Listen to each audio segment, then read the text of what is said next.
I just got my shipment of release candidate #1 test copies of Low, my dungeon crawl board game. I've been working on final revisions for the last 4 months.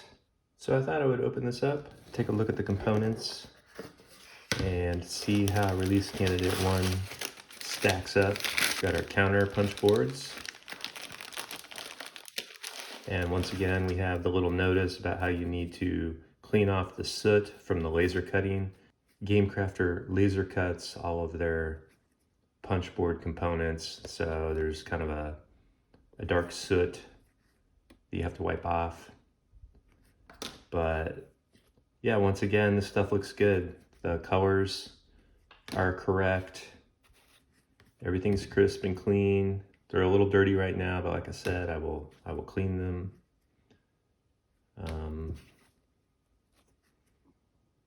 Obviously, I will continue to do proofreading as I play this version of the game, because there's just always going to be more mistakes to find.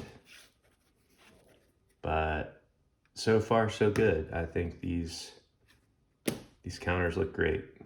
My fingers actually are kind of dirty now, and this is just from handling the punch boards. So you really do need to clean laser cut counters from GameCrafter, or you're just gonna get dirty fingerprints on everything you touch for the rest of the day. So I'm gonna wash my hands. Now there are still 60 square cards. I think there's actually 59, just because of the way things worked out. But I think I'm gonna do one more connector tile for sandbox mode. All the effort I put into the game at this point is going to be for sandbox mode, because that's really the mode that I've put the least amount of effort into so far. But these look good. We've got our monsters. The colors look good. I lightened up the backs so that all the text is much more readable. Yeah, these new map tiles look great.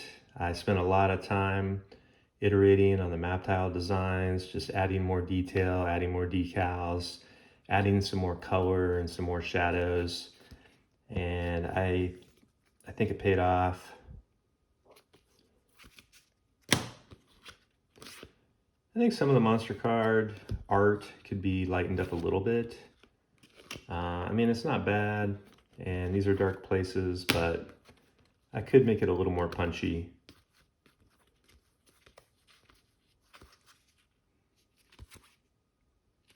Connector tile,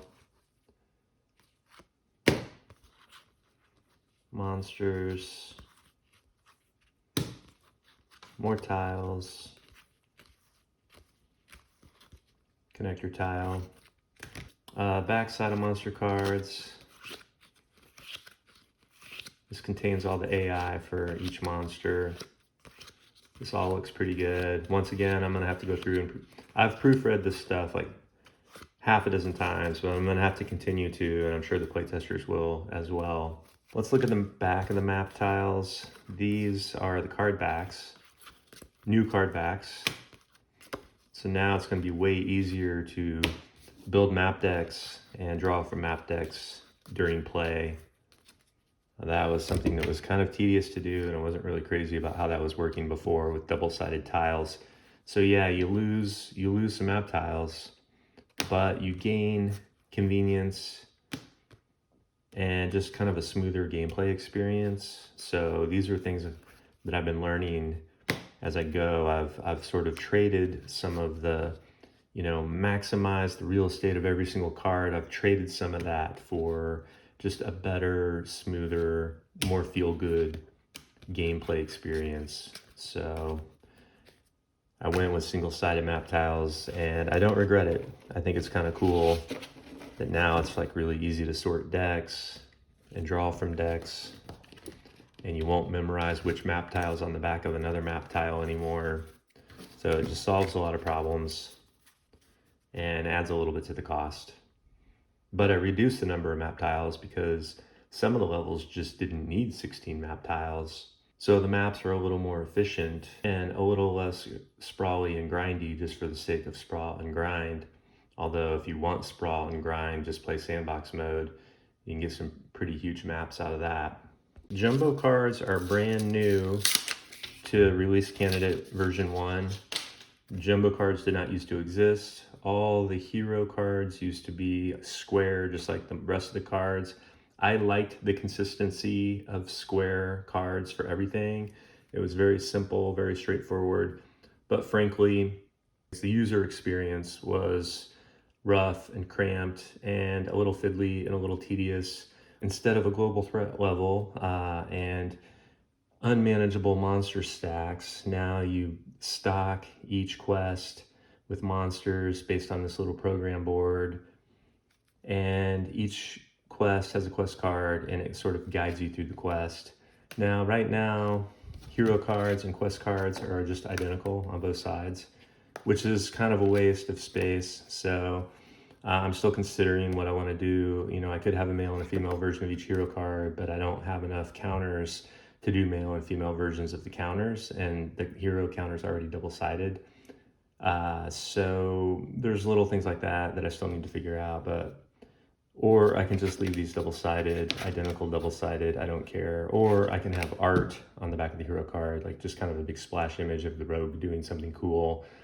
It just takes a lot of time, and I haven't had the time. I moved a lot of stuff from the rule book to the reference cards. Much easier to pass around reference material between players now instead of constantly passing the rule book around. The stat trackers have been completely redesigned. Once again, I just went identical on each side. It is a waste of space, but also it's much easier to set up and sort through cards. If they're double-sided, you don't have to be flipping cards over all the time. So there is a convenience factor to just having these be identically double-sided, but I could probably do more intelligent use of space there.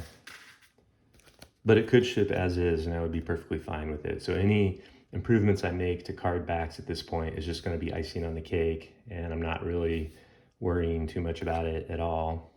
The old hero cards had their leveled up character on the other side, but now all the leveling takes place with this upgrade system. So there isn't just like a level 2 version of the character, although there could be, I guess. More quest cards. The stuff all looks good. The printing on this stuff, I'm very happy with. I feel like all this stuff is pretty readable. We get trap tables.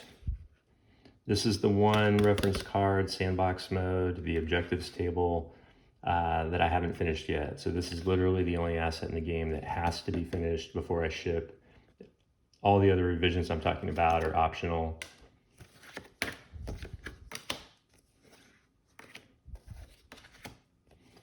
Spellbook, Rogue, Combat, Dark Relics.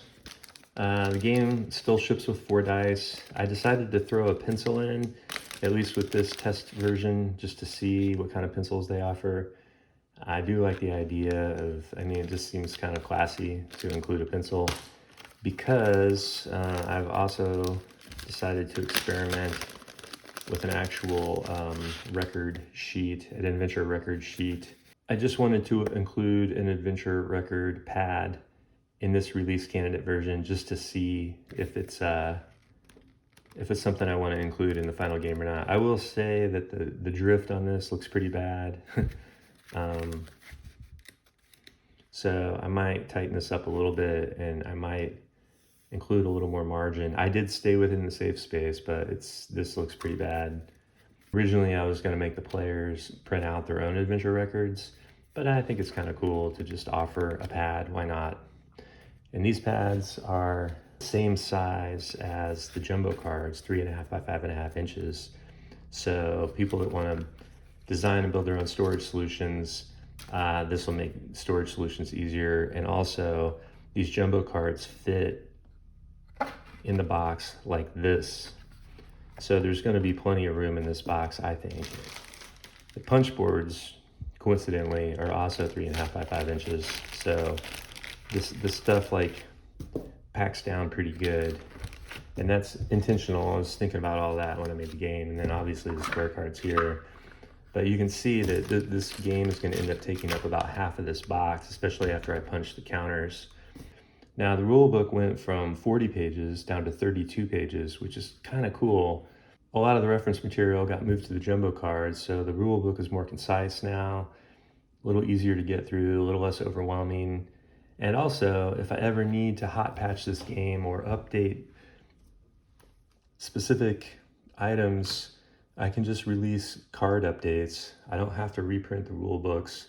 I can just release a little set of jumbo updated cards with all the hot patched item data on it. But let's just take a spin through the rule book now. There's all new visual aids that are, for the most part, updated. I think there's a couple that, if I'm keeping it honest, I need to go back and update. But there's more visual aids. There's fewer illustrations because I did more of this type of stuff, which I thought was a little more important than the illustrations. I removed a lot of redundancy from the rule book, so stuff is not repeated a bunch of times. Here's the new warnings with the warning AI, and this is the explanation of what these symbols mean on the warnings. And then we still have our monster cards here. Combat.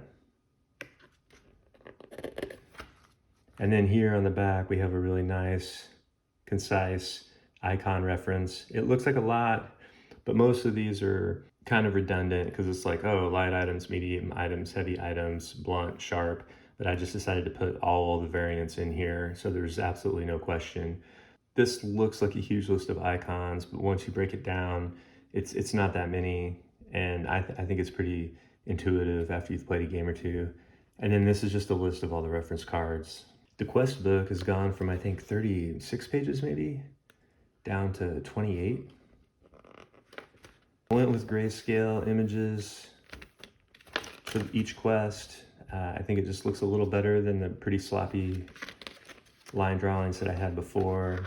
These are all new player aids in here. I finally went through and painted up this. Also, there's an example spread for each quest. So, you know, quest 1 has like a setup example and then a gameplay example. Quest 2, setup and gameplay. Quest 3, then the village is pretty much the same. I've changed some things around, and now light, medium, and heavy gold translate to actual crowns. There's a currency in this kingdom now called crowns, and that'll just make shopping a lot easier. Shopping with light, medium, heavy just wasn't working at all, so everything converts to crowns now. And then here's the back cover. It's just kind of an example of a sandbox. I think GameCrafter is great. I actually like the quality of their components. I think that their printers are good. Their component quality is good. If I had 3 wishes for GameCrafter, one would be I wish that there was an international shipping option. I think that would be my number 1 wish, is that gamers in Europe could buy this game without breaking the bank. Number 2, along the same lines, I wish it was cheaper, but I understand the beauty of print on demand is also what makes it more expensive, so I totally get it. I understand why GameCrafter games cost twice as much, because they're printing them at very low volume, and it's just everything costs more when you print at lower volume. And my 3rd wish for GameCrafter would be I wish that the counters weren't soot covered. That problem is solvable just by washing them, but it kind of bugs me a little bit. It triggers me, but that's just kind of a necessary evil of the way this stuff is printed. I really like what I've been getting from GameCrafter so far, and I like the fact that people can order low volume and I don't have to have a garage full of copies of this game that may or may never sell. So there's less risk for me, but it does mean more cost on the consumer end, which bothers me, and it's something I'm going to look into resolving in future editions of the game. So if you end up purchasing a copy of Low when it comes out, when I get to version 1.0, you know, consider yourself an early adopter. There may be another version someday, a Kickstarter version or a self-published version, where I do like a traditional print run in China or whatever, and that version is going to be a lot cheaper. So you're going to pay more for version 1, but you're going to be an early adopter, and I will take all your feedback to heart and, you know, apply it to whatever version comes next. So that's kind of the upside if you want to be a guinea pig for this game system. that's all I got for now. Stick around and maybe I'll post some playthrough videos this week.